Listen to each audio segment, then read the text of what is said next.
கிறிஸ்துவுக்குள் அன்பான தேவனுடைய பிள்ளைகளே, ஆண்டவராய் இயேசு கிறிஸ்துவின் நாமத்தில் இந்த நிகழ்ச்சியில் உங்களை சந்திப்பதிலே நான் மிகவும் மகிழ்ச்சி அடைகிறேன். இந்த நாளில் நாம் எல்லாரும் சேர்ந்து தேவனை துதிக்கிறோம், அவரை ஸ்தோத்தரிக்க போகிறோம். என்னோடு கூட இணைந்து தேவனை ஸ்தோத்தரிக்க முன்வாருங்கள்.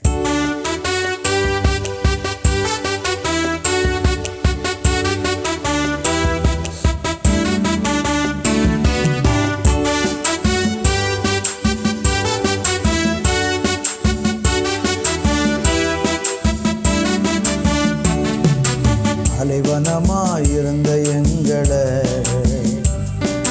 சோலைவனமாய் மாற்றினீரையா. அலைவனமாயிருந்த எங்களை சோலைவனமாய் மாற்றினீரையா. ஆர்ந்த கொடிய போல் இருந்தோமே, எங்களை செடியோடு இணைத்து விட்டீரே. ஆர்ந்த கொடிய போல் இருந்தோமே, எங்களை செடியோடு இணைத்து விட்டீரே. செடியோடு இணைத்து விட்டீரே, எங்களை செடியோடு இணைத்து விட்டீரே. அலைவனமாயிருந்த எங்களை சோலைவனமாய் மாற்றினீரையா.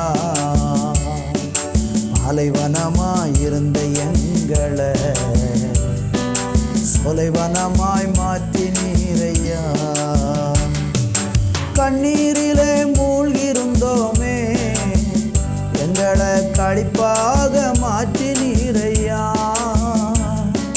கண்ணீரிலே மூழ்கிருந்தோமே, எங்களை களிப்பாக மாற்றினீரையா. எங்களை களிப்பாக மாற்றினீரையா. எங்களை களிப்பாக மாற்றினீரையா. அலைவனமாயிருந்த எங்களை சோலைவனமாய் மாற்றினீரையா. அலைவனமாயிருந்த எங்களை சோலைவனமாய் மாற்றினீரையா. பாலைவனம் போல இருந்த நம்முடைய வாழ்க்கையை ஆமீன் வனாந்தரம் போல இருக்கிற உங்கள் வாழ்க்கையை செழிப்பான ஒரு வாழ்க்கையாக மாற்றுவதற்கு இயேசுவால முடியும். உங்களை குறித்து யாரெல்லாம் என்னென்ன காரியங்களை சொல்லி உங்கள் உயர்வுக்கு நான் உதவுகிறேன் என்று சொன்னாலும், உங்களுடைய என்னுடைய உயர்வுக்கு உதவுவதற்கு பூரண இருதயமுள்ள ஒருவர் இருக்கிறார் என்றால் அவர்தான் ஆண்டவராகி இயேசு கிறிஸ்து. இந்த வார்த்தை கேட்கிற சகோதரனே, சகோதரியே, உங்கள் வாழ்க்கையில் நீங்கள் உயர்வை தேடி ஓடிக்கிட்டே இருக்கிறீங்க. யார் எனக்கு கை கொடுப்பாங்க அப்படின்னு நினச்சிட்ருக்கிறீங்க. உங்களுக்கு கை கொடுத்து உங்களை தூக்குறதற்கு இந்த உலகத்தில் ஒருத்தர் தான் உண்டு, அவர் தான் ஆண்டவராகி இயேசு. தகப்பனே, உங்கள் பிள்ளைகளுடைய வாழ்க்கையில் நீங்கள் அப்படி செய்யுங்க. இயேசுவின் நாமத்தில் பிதாவே, ஆமேன், ஆமேன். அருமையான தேவனுடைய பிள்ளைகளே, இந்த நாளில் நம்ம தியானிப்பதற்கு சங்கீதம் 30:1, கர்த்தாவே, என் சத்துருக்கள் என்னை மேற்கொண்டு மகிழ வெட்டாமல் நீர் என்னை கைதூக்கி எடுத்தபடியினால் நான் உம்மை போற்றுவேன். ஆண்டவராகிய தேவன் சத்துருக்கள் நம்மளை மேற்கொண்டு அவங்கள மகிழ்ச்சி ஆக்காம கைதூக்கி எடுக்கிறேன் என்று சொல்கிறார். நம்முடைய வாழ்க்கையில் பாருங்கள், நிறைய நேரங்களில் வீழ்ச்சி உண்டாகும். அந்த சமயத்தில் நம்ம யாரையாவது தேடுகிறோம், எங்களை யாராவது கைப்பிடிச்சு தூக்குவாங்களா. நமக்கு ஒரு வீழ்ச்சி வந்த உடனே நம்ம ஃபஸ்ட்டு எதிர்பார்க்குறது நம்முடைய குடும்பத்தார் நம்மளை கைதூக்கி விடுவாங்களா அப்படின்னு நினைக்கிறோம். ஆனால் குடும்பத்துக்குள்ளேயே நிறைய பேர் உடன் பிறந்தவங்களாக இருந்தாலும் கூட சில நேரம் என்ன செய்கிறாங்கன்னா, நம்மளை கைதூக்கி எடுக்காமல் திரும்பவும் நம்மளை கீழே மிதிக்கிறதை பார்க்கிறோம். யோசேப்பினுடைய வாழ்க்கையை பாருங்கள், அவனுக்கு ஒரு சொப்பனம் காட்டி அவனை தேவன் ஒரு உயர்ந்த ஸ்தானத்துக்கு கொண்டு வருவேன் என்று ஒரு காரியத்தை சொன்னார். அதை போய் தன்னுடைய சகோதரர்களிடத்தில் சொன்னான். நடந்தது என்ன, அவனை எல்லாரும் சேர்ந்து பிடிச்சி ஒரு குழியில் தள்ளிட்டாங்க. பாருங்கள், தன்னுடைய சகோதரனுக்கு ஒரு நல்ல வாழ்க்கை வரப்போகுது, அவன் ஒரு உயர்ந்த இடத்துக்கு போகிறான் என்று கேள்விப்பட்ட உடனே உண்மையிலே உடன் பிறந்த சகோதரர்கள் என்ன செஞ்சுருக்கணும்? நம்ம தம்பிக்கு நல்ல ஒரு வாழ்க்கை கிடைக்க போகுது அப்படின்னு சொல்லி சந்தோஷப்பட்டிருக்கணும். ஆனால் அவங்க என்ன செஞ்சாங்க? அவனை குழியில் தூக்கி போட்டாங்க. ஆனால் ஆண்டவர் என்ன செஞ்சார்? யோசேப்பை அந்த குழியிலிருந்து தூக்கி எடுத்தார், கை தூக்கி எடுத்தார். உங்கள் வாழ்க்கையிலையும் அநேகர் உங்களை பிடிச்சி குழியில் தள்ளி இருக்கலாம்.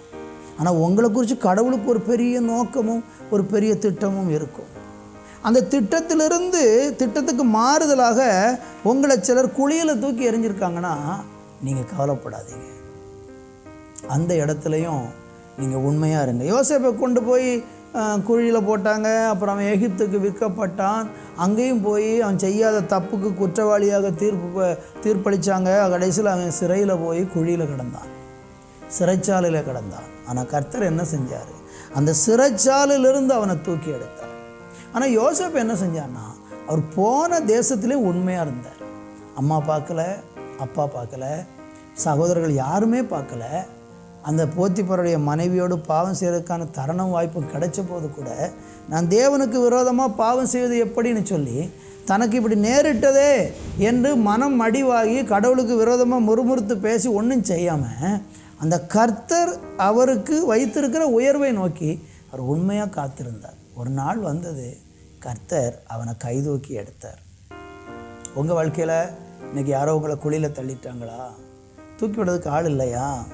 தூக்கி விடுவாங்கன்னு நினச்சவங்களாம் உங்களை தூக்கி விடாமல் மறுபடியும் குழியில் தான் பிடிச்சி தள்ளுறாங்களா? கவலைப்படாதீங்க, உங்களை தூக்கி எடுக்கிற ஒரு ஆண்டவர் இருக்கிறார். அதே மாதிரி நீங்கள் தானியேலை பாருங்கள். ஜெபிக்கிற மனுஷன், தேவனை தேடுகிற மனுஷன், பொறாமை கொண்டு அவனை கொண்டு போய் சிங்கக்கபியில் தூக்கி எறிஞ்சிட்டான். ஆனால் கர்த்தர் என்ன செஞ்சார்? அந்த சிங்கக்கபியில் இருந்து அவனை தூக்கி எடுத்தார். உங்களையும் தூக்கி எடுப்பார். உங்களை அநேகர் இன்றைக்கி இப்படி சிங்கக்கபியில் தூக்கி எறிகிறது போல் எரிஞ்சிருக்கலாம். ஆனால் கர்த்தராகிய தேவன் உங்களை தூக்கி எடுப்பார். நீங்கள் உங்கள் ஜெபத்தை நிறுத்த வேண்டாம், நீங்கள் ஆண்டவரை தேடுகிறத நிறுத்த வேண்டாம், கர்த்தருக்கு பிரியமாய் வாழ்வேன்னு எடுத்த தீர்மானத்தை விட்டு விலக வேண்டாம். உங்களை என்னையும் தூக்கி எடுக்கிற ஒரு தேவன் உங்களுக்கு நேராக அந்த கரம் நீட்டப்பட்டிருக்கிறது. சகோதரனே, சகோதரியே, என்னை தூக்கி விட யாரும் இல்லைன்னு சொல்லி இருக்கிறீங்களா? கவலைப்படாதீங்க, உங்களை தூக்கி விடுவதற்கு தான் இயேசு இருக்கிறார். நீங்கள் அவருக்கு நேரம் அவங்க கையை வெறித்து பாருங்கள். அன்றைக்கி பேதுரு கூட பார்த்திங்கன்னா திடீர்னு வெள்ளத்தில் கடல் அலையில் அப்படியே மூழ்கி போயிட்டான். ஆனால் கர்த்தர் என்ன பண்ணார்?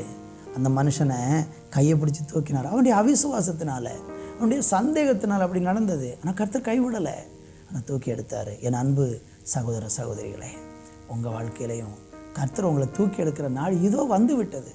சீக்கிரத்தில் நீங்கள் மேலே வரப்போகிறீங்க.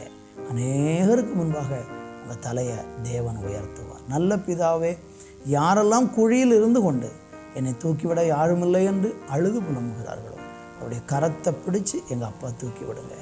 இயேசுவின் நாமத்தில் பிதாவே, ஆமேன், ஆமேன்.